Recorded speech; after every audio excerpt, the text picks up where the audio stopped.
Buenas noches, mi nombre es Claudia Vargas, soy historiadora de la Biblioteca Nacional del Perú. En el marco de la emergencia sanitaria, la Biblioteca Nacional procura cumplir con uno de sus fines esenciales, que es garantizar el acceso a la información y a la cultura.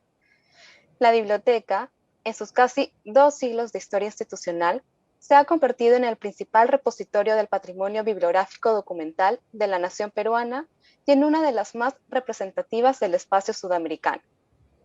En el marco de la celebración de los 200 años de su fundación, se viene realizando el ciclo de conferencias La Biblioteca Nacional del Perú rumbo a los 200 años de historia.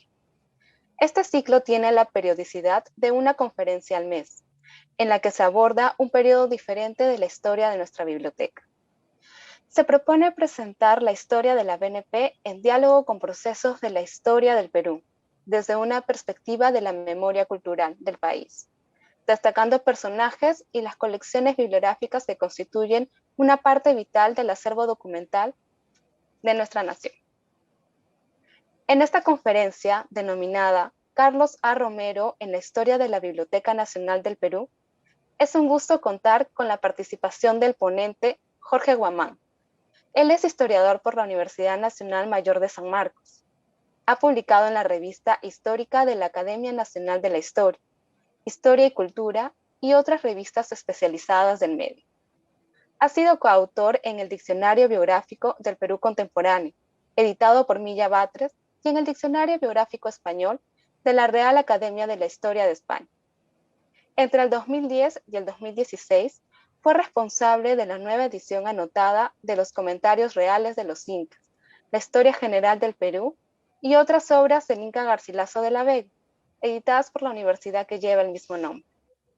Desde el año 2015 labora en la Biblioteca Nacional del Perú, donde ha coordinado los proyectos de valorización del libro antiguo y recuperación de libros quemados del incendio de 1943. Desde el año 2020 se desempeña como coordinador del equipo de trabajo de custodia. Además, a la fecha, viene desarrollando un diccionario biográfico del Perú en el siglo XIX y un proyecto de investigación sobre el cementerio presbítero Matías Maestro. Nuestro invitado, el historiador Jorge Guamán, nos hablará de la paciente y silenciosa labor del doctor Carlos A. Romero en la gestión de la Biblioteca Nacional del Perú. Adelante, Jorge, bienvenido. Muchas gracias, Claudia. Bueno, para empezar, agradecer la oportunidad que me brinda la institución, la Biblioteca Nacional del Perú. Me parece muy agradable el contexto en el cual podemos hablar de una de las figuras más insignes que ha dado esta institución a la historia cultural peruana, y este es el caso de don Carlos Alberto Romero Ramírez, del cual quiero justamente hacer mención, recordar, rendir tributo, puesto que habiendo sido este historiador uno de los grandes referentes en el Perú de fines del siglo XIX e inicio del siglo XX, por una situación adversa y ajena a su persona, terminó siendo asociado a uno de los acontecimientos más luctuosos de la historia cultural del Perú, como fue el incendio de la Biblioteca Nacional del Perú en 1943. Entonces, sirvan estas palabras de homenaje a este gran historiador del Perú. Bueno, para poder empezar, voy a pasarles unas imágenes, unas diapositivas. Voy a, por favor, pedir que me indiquen si se ve. Un momentito, por favor. Sí, Jorge, se puede ver. ¿Se ve? Bien. Bueno, para empezar, en todo caso, hoy vamos a hablar de don Carlos Alberto Romero en la historia de la Biblioteca Nacional del Perú. Para poder entender el personaje, nosotros tenemos que primero entrar a esta historia desde el ámbito familiar, y es lo que vamos a comenzar a ver. Don Carlos Romero nace en el año 1863, estamos hablando del contexto de la llamada prosperidad falaz en el Perú. Tiene un origen familiar muy interesante, porque hijo de don Manuel Romero y Cárdenas del Portal, a quien estamos viendo por aquí en pantalla, ¿no? Fue hijo de un coronel español que va a llegar con el general Canterac en el contexto de independencia para luchar en contra de las tropas patriotas. pero que finalmente termina quedándose aquí en el Perú al enamorarse de una joven iqueña, ¿no?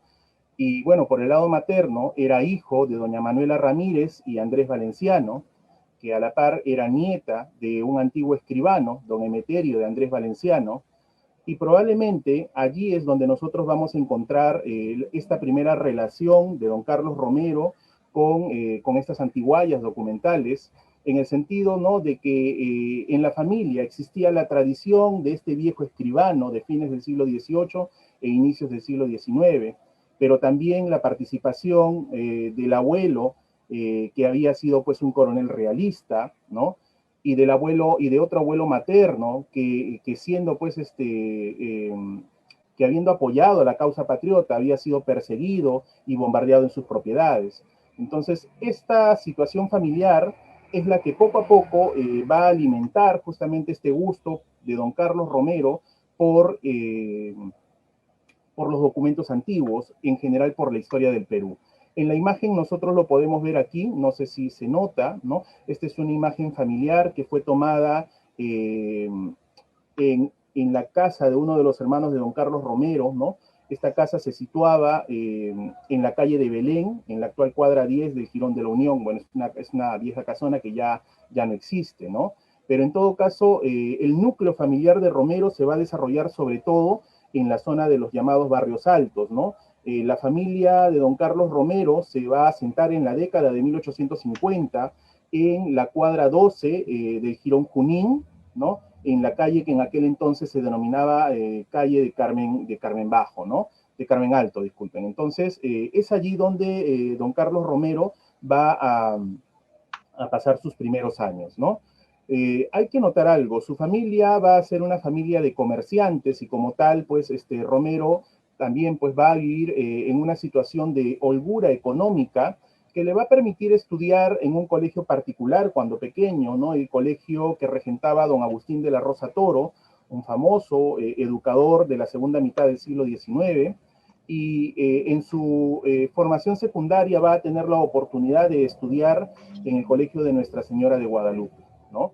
Carlos Romero va a egresar del Colegio Guadalupe en el año 1878 y justamente había transcurrido un año, ¿no?, de su salida del colegio cuando se va a producir la Guerra del Pacífico, ¿no?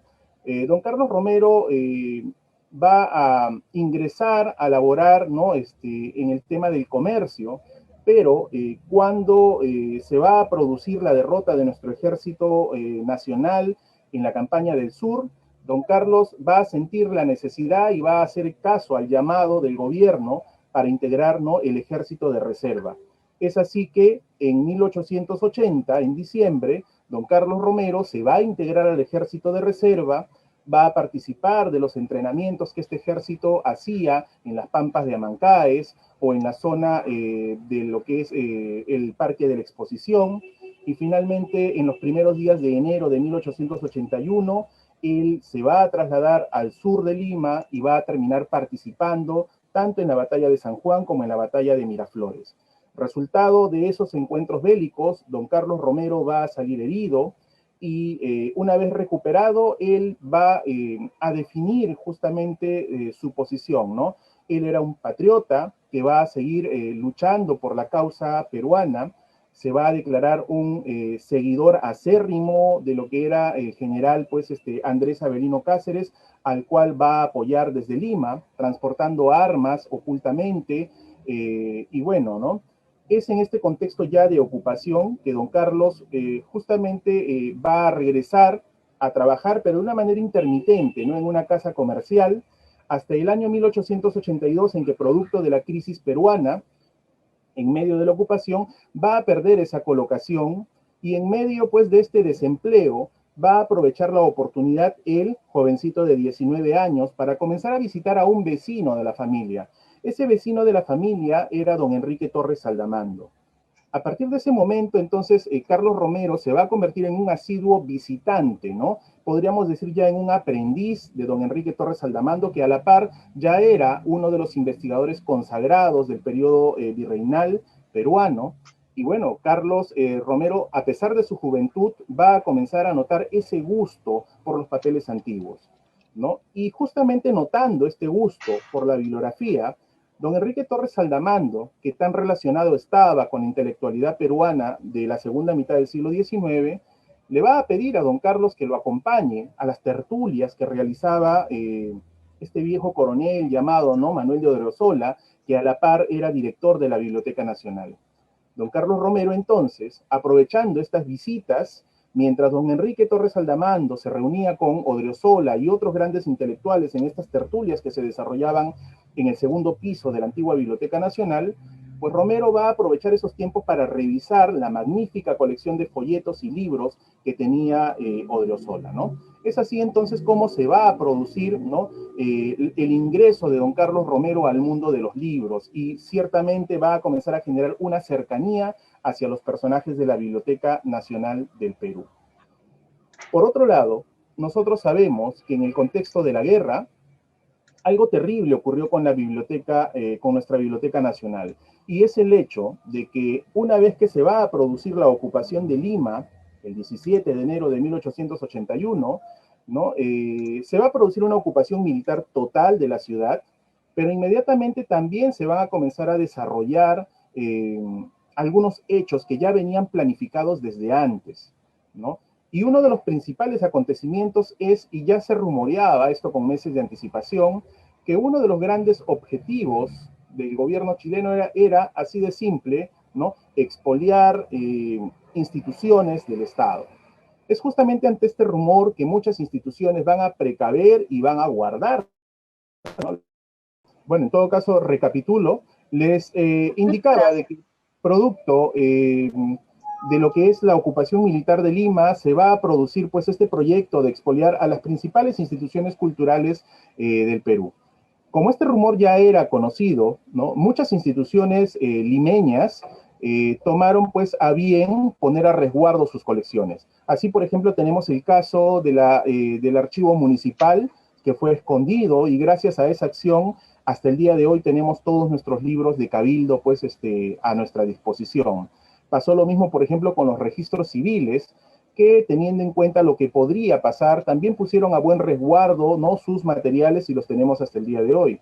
No pasó así, sin embargo, con algunas otras instituciones, como podría ser la Biblioteca de la Universidad Nacional Mayor de San Marcos, o lo que podría ser la Biblioteca de la Escuela de Ingenieros, y en nuestro caso, no se tomaron las previsiones necesarias en la Biblioteca Nacional del Perú.